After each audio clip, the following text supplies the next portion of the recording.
I'm starting to fall in love with a woman I'm helping through a platonic marriage to get her past her past, and now I'm planning a romantic dinner to express my feelings. About 4 years ago, my wife died from childbirth complications after 8 years of being together, and I was on a mission at the time, which completely broke me down when I flew home. I didn't think there was anything that could make me happy again. My sons are now 6 and 4, but they're very overwhelming.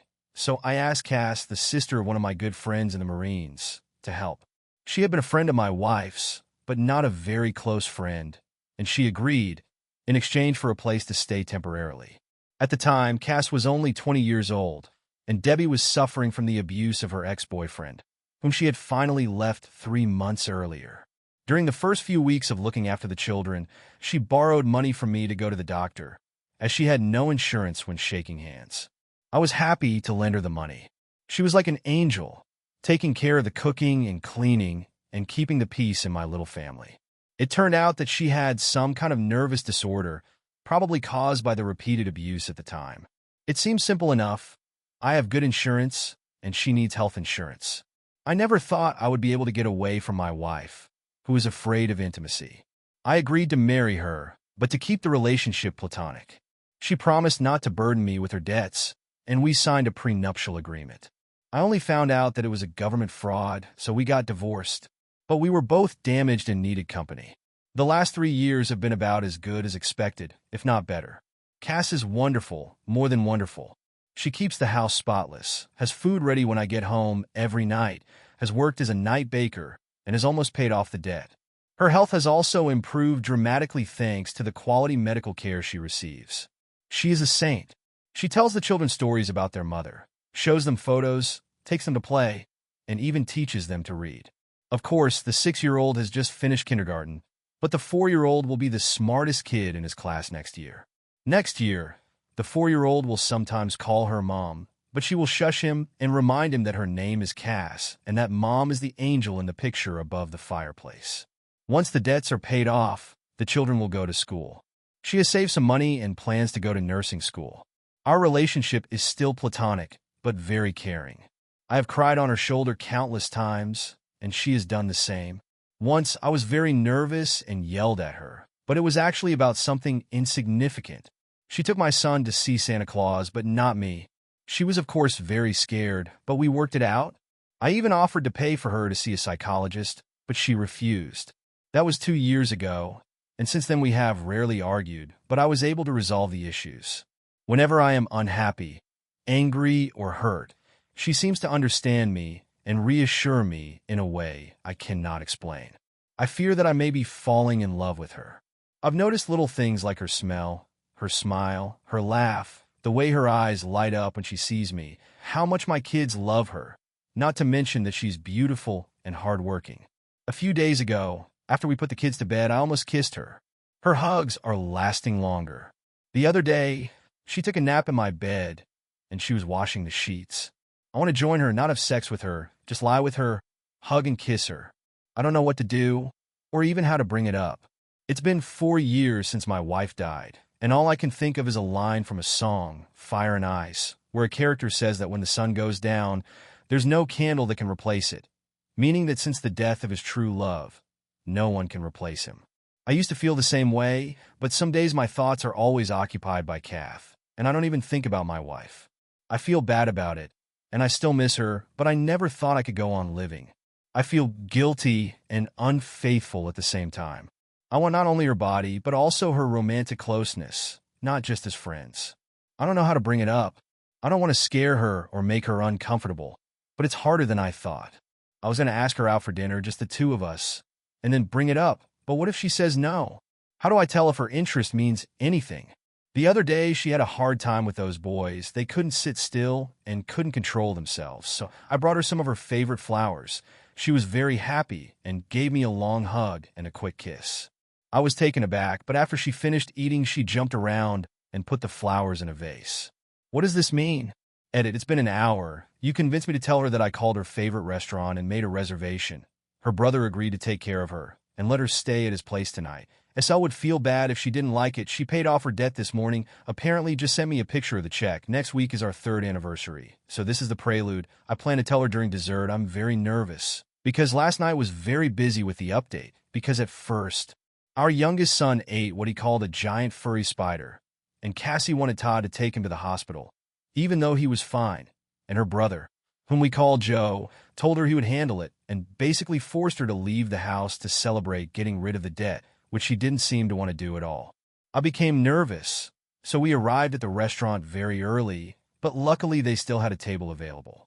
She ordered wine, which was strange because she rarely drank since breaking up with her ex, but I guess it was time to celebrate. We chatted for a while, but it seemed forced, and I knew I had to tell her soon. So before the event started, I said I needed to talk to her. She didn't smile and told me she knew Joe had told her. My damn heart almost stopped beating. I hurriedly told her I was sorry. I didn't want her to find out this way. I wanted to tell her in person. She shook her head and frowned, saying it was okay. She just wanted me to be happy. I deserved it. I told her I didn't want to put her under pressure or make her feel uncomfortable, but I just needed to tell her and see how she felt. It was completely up to her. She looked at me and said it actually depended on me. Just do what makes me happy. She said she might move out after her project was over and promised not to bother me until then. That's when I realized something was wrong and asked Joe what he had actually told her. She said he told her that I wanted to take her out to dinner, told her I was starting to have feelings for a girl, and wanted to ask Cass if she would agree if I asked this girl out. That's when I realized that Joe had set me up with the most classic pickup line. Our entrecote arrived, and I had the shrimp and roasted garlic, and she had the crab legs. For the detail-oriented, I explained that yes, I was starting to have feelings for a girl, but I didn't want to ruin things between us. She said that wouldn't ruin anything, that she still loved the boys and would take care of them. Then I went on to explain that I wasn't going to ask the girl out, and she asked incredulously why not. Then I said, because I'm already dating her. Thanks, Joe. He must have known about your planned movie and really wanted her to give me that line. She looked at me with that look she gives my sons when I show them something, like I'm going alone or I've got a girlfriend named Tammy. Then she looked away, smiled, shook her head, asked me if I was serious, and then told me that apart from my sons, I care about her more than anyone. I love our family. I'm in love with her. And then she took a drink, rolled her eyes, and said it was about time. Alex, and I will never forget what happened next. It was probably a fake move, but I kissed her anyway across the table, spilling her drink, but we didn't care. We kissed for about a minute, and then she told me to leave her alone before her crab legs got cold. After leaving the restaurant, you didn't need to know her. We bought ice cream and sat there kissing for a while before going home. Joe was sitting on our sofa watching the VH1 dating show with a smirk on his face when Cass ran in and yelled at him, saying he had ruined everything and she had to move in with her mom. We let him believe that for about 5 seconds before bursting out laughing. He shook my hand, told me the kids were asleep, and left. I picked up Cass and kissed her, carried her to my room, and we made love for about 2 hours, snuggled together. She wasn't ready for anything else, but stressed that I would give her all the time she needed. At one point, the youngest son came in because he had a nightmare and brought his dog, a little golden retriever, with him, claiming that the dog was scared. So of course we let him in. I got up early, made breakfast for everyone, delivered it of course, and was just about to kiss my wife goodbye and ask my boss for another half day off so I could be with my kids while they were in preschool, when my wife and I got along fine, but I'm still not sure how to provide evidence. I lost the restaurant receipt and didn't pay with a credit card, and for obvious reasons, such as cheating the government for years, I won't post a photo, but I promise to deliver and find a way, because I am a man of my word. I have always done so, and for those who talk about second weddings, we only kissed for the first time 2 days ago. Overly reliant on Reddit smiles. And lastly, thank you to the person who gave me gold. I spent $25 on a Joe beer last night, but please use that money for something really useful next time. Take the vet to lunch, learn CPR, I don't know, but thanks again, I promise.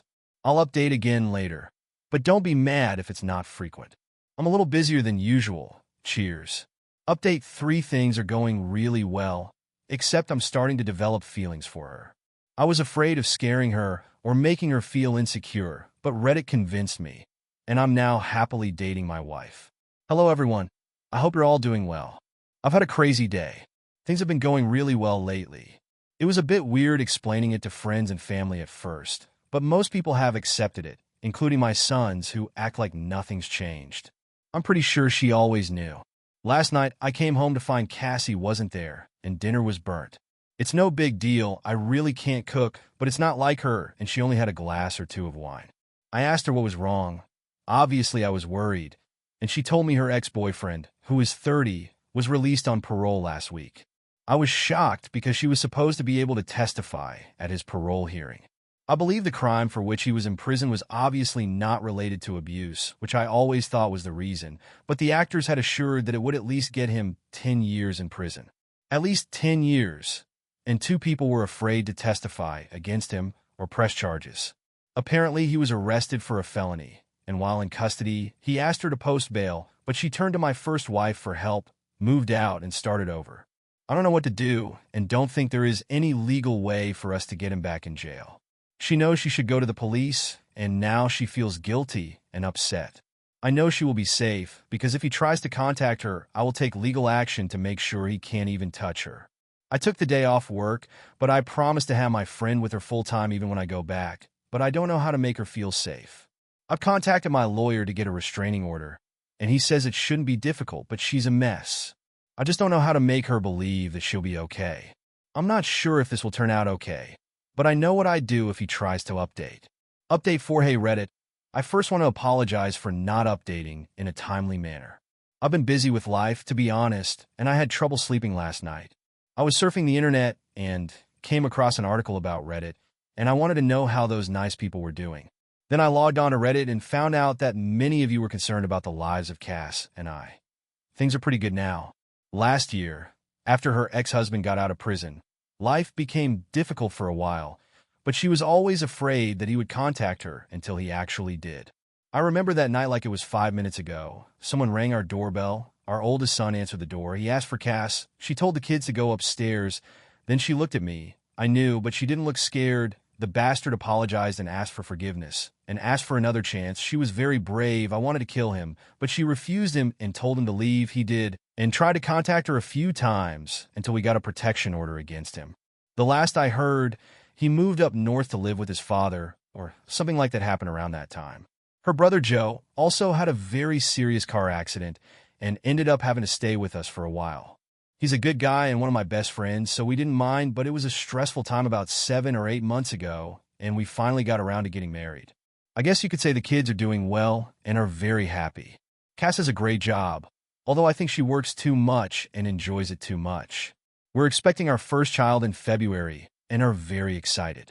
Life is pretty good, if you want to know. I'll stay for a few hours if you have any questions. Update, it's a girl. Technically, she was born in early March, but I didn't want to put girl in the title. Sorry for the omission. The pregnancy was very difficult, but Cass insisted on having her.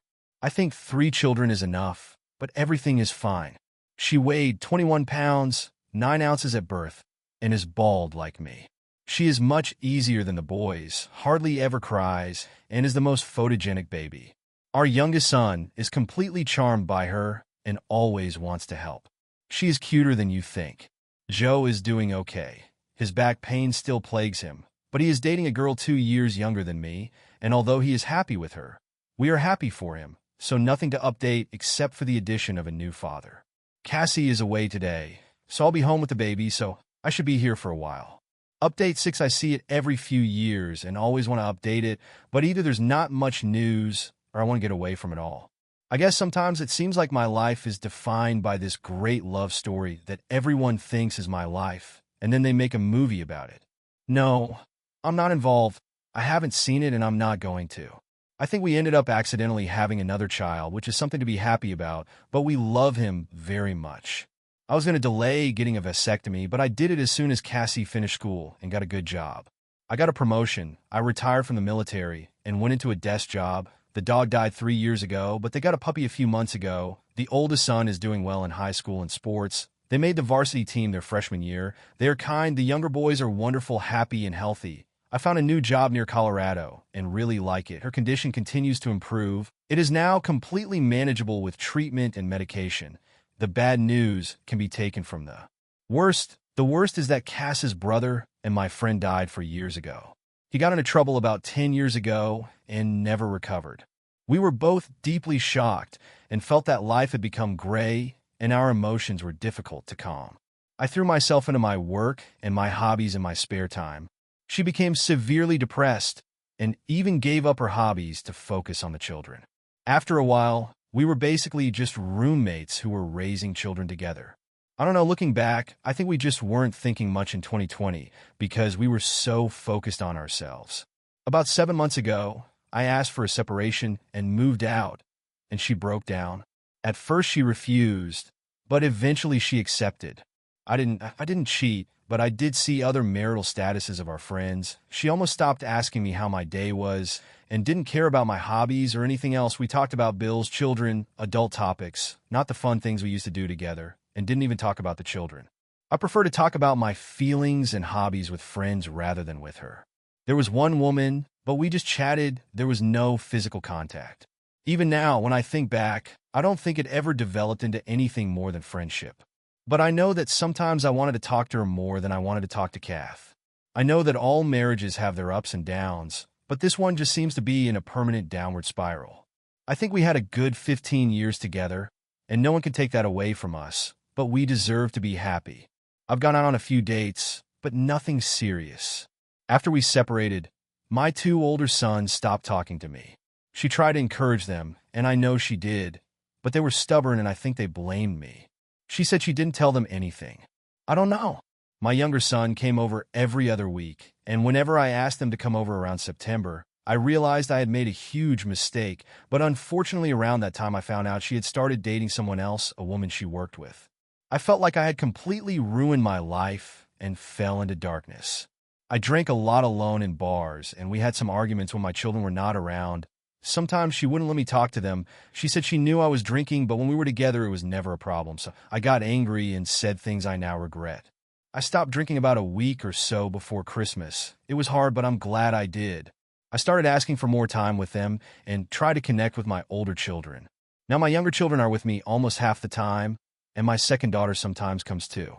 My older daughter is being nice to me during the holidays, but won't answer my calls or texts.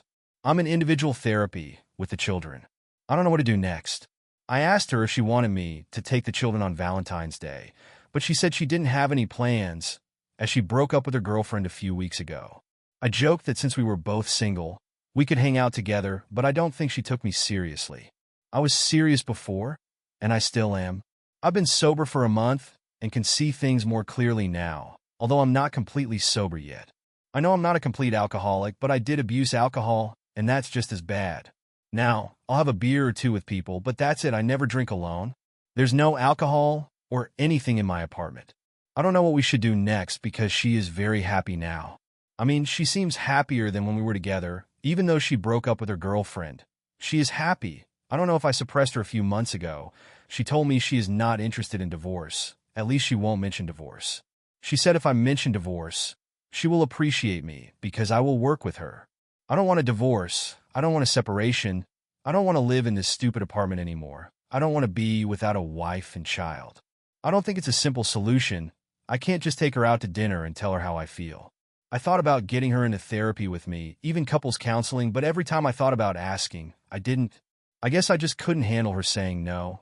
And now that she's single and I'm sober, I think she's more likely to say yes. But if she says no, I'll fall apart. Update 7. Well, here we are again. I never thought I'd write another update, but life always drags you back to places you thought you'd left behind. It's been 7 months since the divorce, and let me tell you, it was one of the most emotionally draining times in my life. I thought losing my first wife was the hardest thing I'd ever go through, but this was something completely different. Although Katia and I were separated, we never completely stopped living each other's lives. We had to keep seeing each other because of the children. Every time I dropped them off at school or picked them up, I could see in her eyes not only pain, but also a sense of loss. To be honest, I was the same way at first.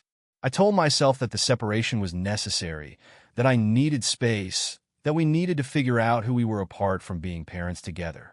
I moved into a small apartment not far from our home, and for the first few weeks, I buried myself in work and workouts at the gym.